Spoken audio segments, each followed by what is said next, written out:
El gobierno insiste en que es necesario aprobar el proyecto de ley de defensa de la dolarización, estableciendo nuevas atribuciones al Banco Central, limitando su función de caja chica de los gobiernos de turno y retornando al sistema de 4 balances que tuvo antes de la intervención del correísmo.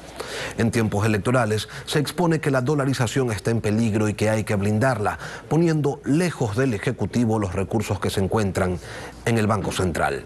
¿Es esa la manera adecuada de hacerlo? Se lo preguntamos al economista Alfredo Vergara, ex superintendente de bancos y consultor económico. Economista, buenos días. Bienvenido a Contacto Directo. Buenos días. ¿Cómo está usted? Gracias por la invitación. ¿La reforma planteada por el gobierno es la manera pertinente de blindar la dolarización? Yo no creo eso. Yo creo que la manera pertinente de blindar la dolarización, repito sus palabras, es reconociendo que Ecuador es un país dolarizado ya por 21 años y que un país dolarizado no requiere de un banco central. Es más, Ecuador es el único país en el mundo dolarizado que tiene un banco central. Mire, aquí hay un poquito de historia. Los bancos centrales fueron fundados alrededor de hace un siglo por las Naciones Unidas, cuando se estatuyó que toda nación debía tener su moneda propia. Y para eso se creó lo que entonces se bautizó como Banco Central, cuya única función es la emisión del dinero nacional. Y anexo a eso, pues la política monetaria, política cambiaria, para en base a esas dos políticas saber cuánto dinero se emite. Obviamente, cuando ese país deja de emitir dinero y adopta una moneda de otro país, como es nuestro caso, que adoptamos el dólar, el Banco Central, sus funciones desaparecen. Como desaparecieron las funciones del Banco Central en el año 2000, cuando nos dolarizamos. Comenzó a ser, usted dijo, una caja chica, pero yo diría una caja fuerte del gobierno, con 4 gavetas independientes, o balances, como hoy se llama. Cada una de estas gavetas, pues con una llave individual de cada uno de los 4 depositantes principales que tenía el Banco Central.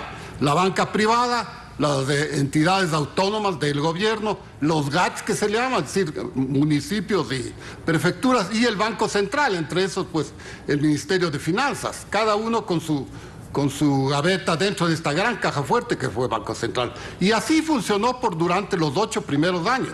8 primeros años de un éxito total. ¿Por qué? Porque al no haber interferencia del gobierno en la emisión de dinero, esta comenzó a ser manejada exclusivamente en base a las necesidades de la sociedad civil. Porque no tenemos que olvidarnos de una cosa: en dolarización el gobierno no emite un solo centavo, un solo dólar. Quien produce, genera los dólares es la sociedad civil, es decir, el aparato productivo que está fuera del control del gobierno. Economista Vergara, y por eso tuvimos tanto éxito en esos 8 años. Ahora, sí. Esto que usted plantea, que un país que no emite moneda no debería tener un banco central, es lo que determina la lógica. Sin embargo, aquí en el Ecuador lo que tenemos es este proyecto de reformas que propone el gobierno. ¿Con eso alcanza para proteger realmente la dolarización?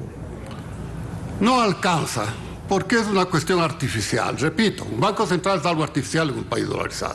Mire, el Banco Central era autónomo desde el año 1980 hasta el año 2000, esas 2 décadas previas a la dolarización. Era autónomo. Y ahí sucedieron 1000 cosas que este rato no las voy a repetir para no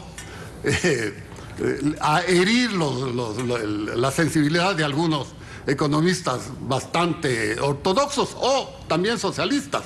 A los dos son tradicionales y creen que la emisión de dinero corresponde necesariamente al gobierno. Y le digo, eso no es cierto. Eso ha sucedido y sucede en los países que emiten dinero propio, pero quienes no emitimos no es así. Es un éxito, fue un éxito los 8 primeros años, del 2000 al 2008, una cantidad de cuestiones de creación de trabajo, 200.000 empleos. Tuvimos la principal causa o la más alta tasa de crecimiento anual en Latinoamérica. Reducimos a la mitad el índice de pobreza. Tuvimos 0 endeudamiento externo en esos 8 años. Tuvimos 8 años continuos de superávit fiscal. ¿Y por qué, economista, la dolarización entre el 2000 y el 2008 sí tuvo un mejor desempeño que en el periodo 2009-2020, tomando en cuenta todo esto a lo que usted se refiere, crecimiento del PIB, del empleo, equilibrio en las cuentas fiscales, reducción de la pobreza? ¿Por qué? Todo lo que se señalía.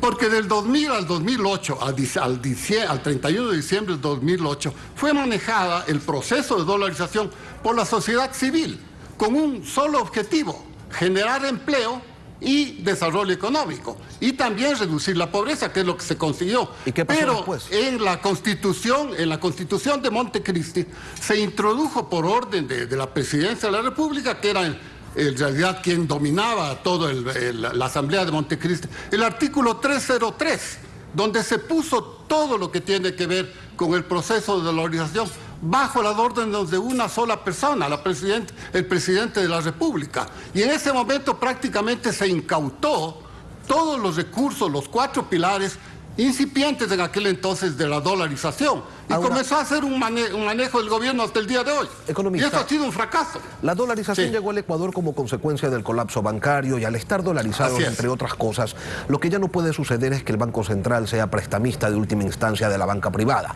Desde el correísmo se ha dicho que las reformas que propone el gobierno buscan privatizar el central y entregárselo a la banca. Del análisis que usted ha realizado, ¿hay razones para esa afirmación? Todo lo contrario. Del 2000 al 2008, las tasas de interés, los costos financieros y las tarifas que cobraba la banca privada comenzaron a descender en términos reales. Descendieron las tasas de interés, que es lo que más entiende la gente, un 15% anual entre el año 2006 y el año 31 de diciembre del 2008. En esos dos, y quiero hacerle caer en cuenta que esos 2 años, 2007 y 2008, estuvo ya el presidente Correa, pero no regía la presidencia, sino que regía la Constitución, o si se quiere, la dolarización de mercado, que yo denomino. Y yo, con cifras constantes, disonantes, he demostrado desde hace varios años la realidad de un mecanismo, la dolarización de mercado, hasta el 31 de diciembre de 2008, y lo que pasó después, desde el 1 de enero del 2009, cuando entró en vigencia la Constitución de Montecristi. Un declive total, en cifras. Usted está tocando el tema de las tasas de interés, que es uno de los más comentados en los últimos tiempos. Este proyecto del gobierno no aborda directamente ese tema, y la ciudadanía quiere saber de qué manera, qué es lo que hay que hacer para que las tasas de interés se reduzcan y poder beneficiarse, pues, de créditos baratos, evidentemente. Competencia, mi estimado Lenín, competencia, la competencia de mercado es lo único que reduce los costos, en general los costos financieros, pero en especial las tasas de interés. Eso está demostrado, 15% anual cuando hubo la competencia, y si es competencia con el sector, con la banca interna, mejor. Mire, a dedo no hay cómo reducir nada, y esos son 12 años que llevamos de estancamiento en las tasas de interés. ¿Pero por qué no llega la banca extranjera? ¿Qué es lo que la ahuyenta de una economía dolarizada? Bueno, la banca extranjera fue ahuyentada por la Constitución de Montecristi. Comenzó a irse en el 2008 y se desapareció a partir del 2009.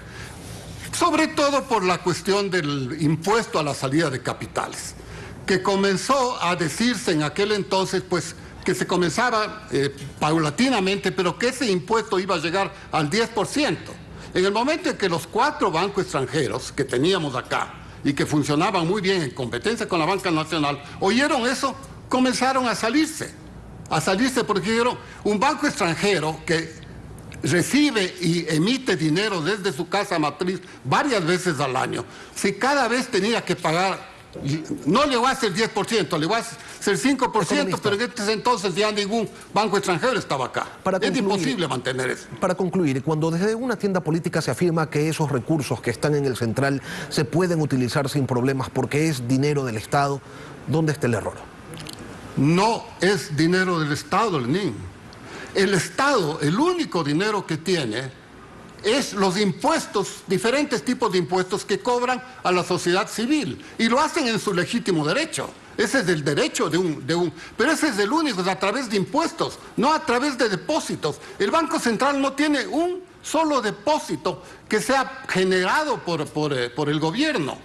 Mire, tiene banca privada, tiene los municipios, tiene las empresas autónomas del propio gobierno, por algo son autónomos, y tiene también, obviamente, pues el gobierno central, el Ministerio de Finanzas.